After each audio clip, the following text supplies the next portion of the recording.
Hey guys, John of Arroyo here, Creative Outlook, and in today's video I am going to be talking about the short film I made, Escape to the Music, and just displaying why I made the film and the process of making it. So I made the film, I would say like 2021. I was a part of this amazing film group called Big Picture Alliance. It's here in Philadelphia. They're amazing. They work with the Philadelphia City of Arts and we get to do films. And it was my first time doing it, the program, and it was amazing. I was nervous at first because I love photography and I love film, but I never filmed something before, so that was actually my first ever short film ever. And I was really nervous because I was like, oh my god, some of these people are more experienced than me. I was nervous, but they made me feel welcome. Even if I was a beginner, I got to make my film. I made the film based off of sensory, like sometimes it gets loud noises or you're in like loud places. And for me, music is an escape. So when my character puts on her headphones, it's kind of like she goes to a different place, like a different place or a different universe, you can say. And if you notice in the film, my little sister played a girl who had a teddy bear. She was playing with it and she said, do you want to play? And my older sister said no.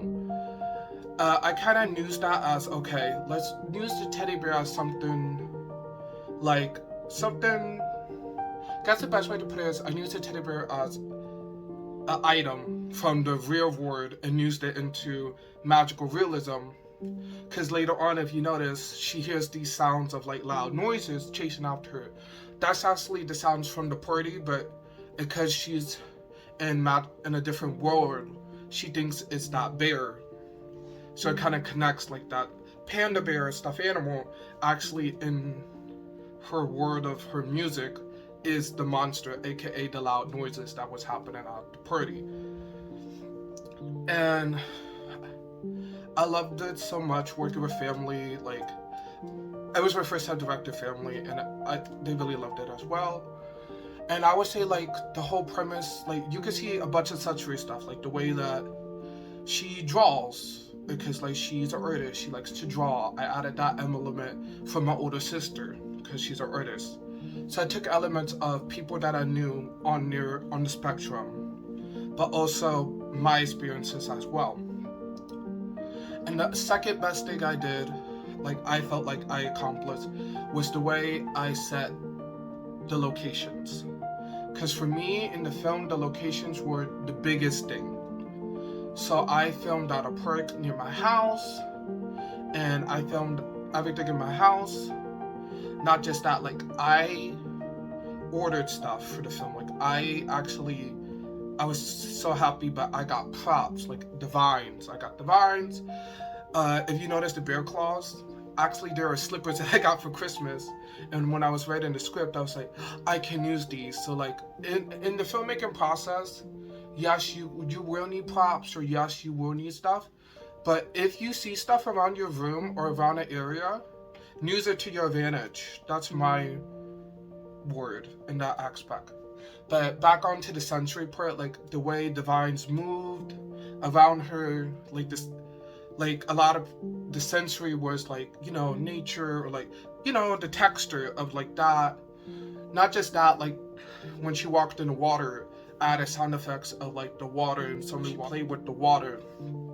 Because for me, texture is a big thing as well. Because sometimes when I feel I was stimulated, it can be sound, but also like texture. Like, oh, I don't like the way this touch, or I don't like the way that touch. So I wanted to add it as well. And this film means so much because like I put a lot of heart and soul into it. And when I first saw it, I was scared because nobody in the program knew I was neurodiverse. Like none of the other, I guess you could say friends or other filmmakers didn't know, only the staff. But then when I told my story, they really loved it, and I got my point across. And I just want to thank Big Picture a lot for helping me with my filmmaking process. And I have so many more films in mind to do. I have so many films I want to do, so many projects I want to do. And not just that, I know I talk about photography a lot on this channel, but I love filmmaking as well. I love films.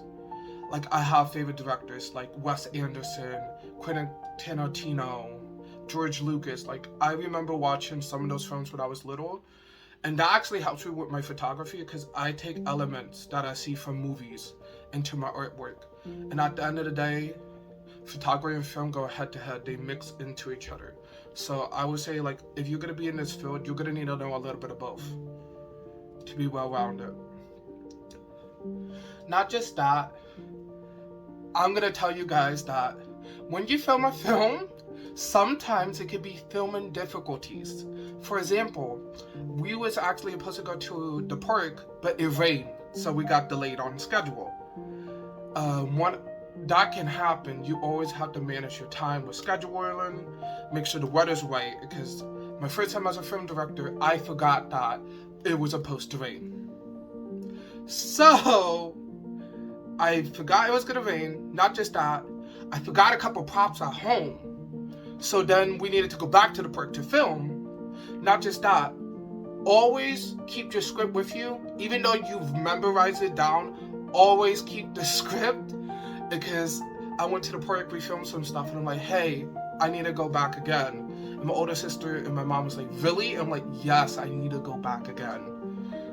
Not just that, make sure your script is clear in the way you write it, because I voted, but I wrote about the film, but I didn't write small details. And I learned a lot from Big Picture about when you write a script, you need to write small details. Like, for example, you need to write what the characters are saying or what they're doing when they're talking. Because sometimes when they're talking, they don't know what to do. Like, the actors don't know how to move their hands, or they don't know expressions. So you need to emphasize that. Not just that, I'll say the big thing is my story had to do a lot with music.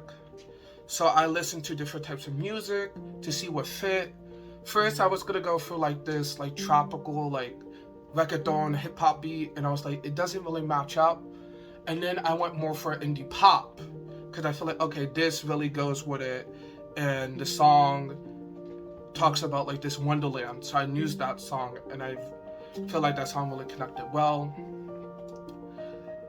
And that's pretty much it for this video. I just wanted to talk about like my first film ever, and I just posted it to YouTube earlier today, so please go watch it.